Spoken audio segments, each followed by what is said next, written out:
Hello, welcome to Revenant Reads. I'm Vin, and this is the monthly wrap-up for November of 2022.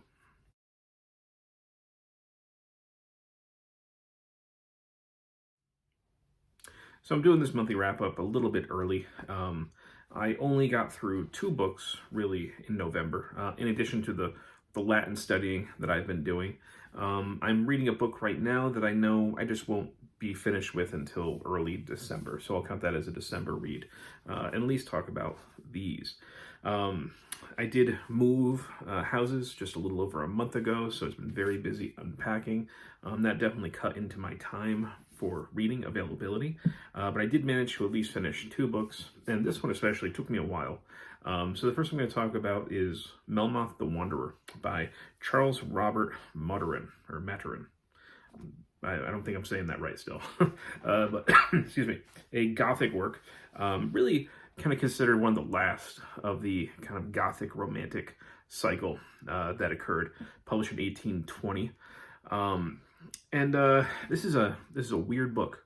I actually, I've had sort of an informal Gothic reading club going for a while with 3 other people, including 2 other booktubers. And I think all of them tapped out of this one after the first 100 pages or so. 2 of them definitely did. I'm not sure if the third one has fully tapped out, but I have not heard anything from that individual about this book. So I'm kind of guessing that if they are continuing to read, they put it on pause, maybe. If they manage to finish it, I'll be interested to hear what they think. But I kept going, I persevered, and overall I'm glad that I did. It's a weird book. This is a chunker. It took me a while to get through, and it's not always an easy read. And I'll explain why in a moment. I'm just going to try and get the page count here. It just comes a little over 600 pages. And it's more like an anthology. We have a bunch of stories kind of tied together by the character of Melmoth, who is 150 years old, basically made a pact with the devil to prolong his life, and he is wandering, tempting people in their most desperate moments to kind of go over to the dark side, which is a really cool concept, I have to say. And this anthology-like feeling that I'm talking about is something that's quite fascinating, but also a source of frustration for this novel. Because essentially, instead of one story ending, another one beginning, like an anthology would, we have stories nested within stories. And sometimes at one point, we have 4 stories nested together. So a story within a story within a story within a story. And that gets kind of maddening, especially because, you haven't really finished one of the other stories yet, and you're waiting to go back and finish it, and you're hoping it'll be finished. And you don't know if this is delayed gratification or if you just, should just forget about that previous story. And that can get kind of frustrating. And I will say that the last tale that we get, he labels these tales. There's the tale of the Spaniard, which I actually thought was pretty decent. We have the tale of the Indian. The last one is the tale of the Guzman family. I actually liked. I thought that was a pretty good one. But the last one is the lover's tale, I think, which just felt like one tale too many. It felt like you really could have cut that one out and cut this book down dramatically, because it's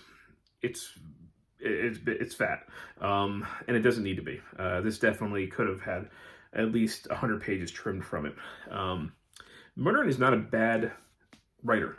I really like his writing style, actually, and he has some excellent descriptive language. He has a real way with words, but it is just wordy. What could take 3 paragraphs to say, he takes 3 pages sometimes. So, you're kind of saying to yourself, yeah, I get it. I understand I understand the scene. I understand the motivation of the characters, but it'll still go on for several more pages. That can be a source of frustration. All that being said, though, when this book is hitting ground, when it's actually on target, it really is. There is some really good writing in here. There are some really good scenes, things that I really enjoyed. So even as I was being frustrated, I was also kind of wanting more at times. It made a very conflicting reading experience overall for this book. I will give Maturin credit. Like he basically he wanted to. You can see in he had the introduction to this edition talks about the correspondence that he had with Sir Walter Scott, and how he basically wanted to kind of create the ultimate Gothic novel, and he doesn't really do that. He pulls his punches quite a bit. He's definitely doesn't go as severe as somebody like Matthew Lewis and the Monk. His brand of Gothic is fairly tame at times, although still effective. What I will give him a lot of credit for, though, even if he is tame, he does get time. It does take a while sometimes to get to the Gothic, and Melmoth disappears for long periods of time sometimes in this. He does get psychology down really well. He really understands the motivations of people, why they do what they do, what the actions they are performing, what their thoughts are behind those things. I thought that was great. And he takes a lot of this book to essentially use it as a platform to work through theological questions, especially things, debates about religion. And this definitely is an anti-Catholic book, which was very typical for English Gothic at the time. Maturin, I believe, was Irish, if I'm not mistaken. But it is anti-Catholic, but he's more concerned with whether or not piety and righteousness can get in the way of knowing God. He's interested in the ways that people can use religion and faith and dogma to justify being cruel, to commit worse crimes against people that they are claiming to be criminals. At one point, he has a character in here saying, if I'm going to go, terribly against the enemies of God, and that must mean that God will accept me. That will give me a ticket into heaven. So we have all these reasons over and over again, especially for why Christians would be cruel to other Christians. So the first half of the book especially deals a lot with Catholicism, and the Inquisition, and monasticism, and all those sorts of very typical Gothic trappings. But we do move around in this. At one point we go to a remote island off of India. We do go to England at times. That lover's tale, which I said was highly unnecessary, really did seem less about Melmoth and more about Maturin, really kind of looking at Calvinism and the religious conflicts in Europe. Sorry, not just in Europe, in England in particular, around the time and shortly after the Civil War. He looks at, how does one know God? Do the trappings of religion actually get in the way of knowing God? Can somebody who knows nature, God through nature, do they know God better than someone who knows him through the church? These are all the sorts of things that we see, pondered in one way or another throughout this. And that stuff I thought was fascinating. And like I said, he does have some really great writing in here. It's just too much. So this is I have mixed feelings about it. There were parts of this that I really liked, and there were parts where I felt like you could really cut out. It's like a 10-course meal, but 6 of the courses are excellent. The other 4, you're just kind of like, it's enough already. Let's move on. Let's move on to the next course. Would I recommend this? To Gothic completionists, I think you should definitely at least check it out. You have to know kind of, I think, what you're getting into. Like I said, I had people who were part of the reading group tap out fairly early on this one. I wasn't ready to tap out then when they tapped out, but this is not going to be for everybody. I think you kind of have to also be kind of patient with it, because it does have that anthology feel. The story keeps changing as it goes, and there might be a story you like, might be one that you don't. But if you don't feel like taking the time to explore it, I wouldn't bother. But if you're interested in learning more about the Gothic like I am, and understanding how it progressed, there's some cool stuff in here. So I'll leave it at that. The other thing that I read really quickly was When Stars Are Scattered, a young person's graphic novel. So I had seen this book around here and there, and the reason I grabbed this and read it is because the school that I work at, I am a 7th grade social studies teacher.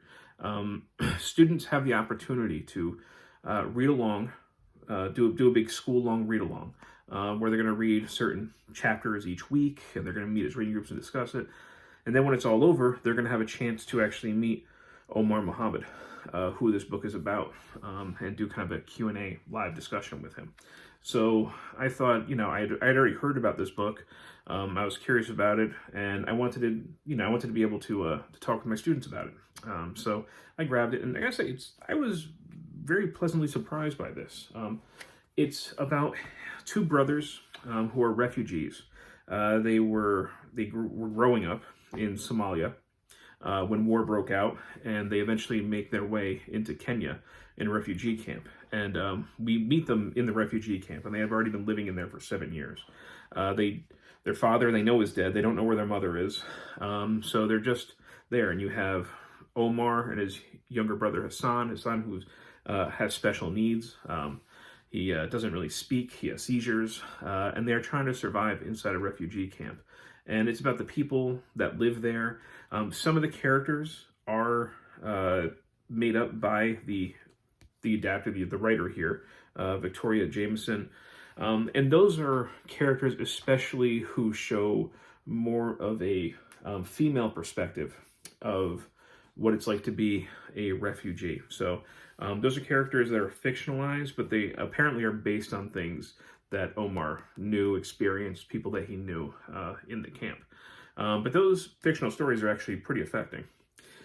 So we follow them for a long period of time, just kind of surviving the refugee camp and speaking with the UN and, having hopes that maybe one day they'll be resettled in the United States. And it's very well done. The artwork is fairly simple, but it gets the point across. Young readers will certainly learn a little bit about Islam, about Somali culture, about what it's like to be a refugee, a little bit about how the UN works. So I would actually highly recommend this, even to adults. Even though it's not targeted for adults, I think that adults who are interested in this topic, for a fairly quick read, I think that they would actually also enjoy this. So yeah, I would recommend this one. When Stars Are Scattered. So these are two books. It's not a very big monthly wrap up. I usually do videos like this as fresh read kills, and I usually have a few of these each month. And my monthly wrap ups are very, very brief descriptions or summaries. But I decided I'll just make a monthly wrap up and treat it like a fresh read kill. So that's why this one is a little more extensive in conversation than some others have been. But these are the only two books in a very busy month that I was able to actually finish. I'm hoping next month in December to actually get a lot more books read, especially because I've just filmed my announcement that I'm taking part in the Read What You Own challenge, where I'm going to read 50 books that I have physical copies of before I go buying a bunch of others, with little exceptions here and there. But if you've read any of these, I'd love to hear your thoughts. Two very different books, but as always, thank you, BookTube.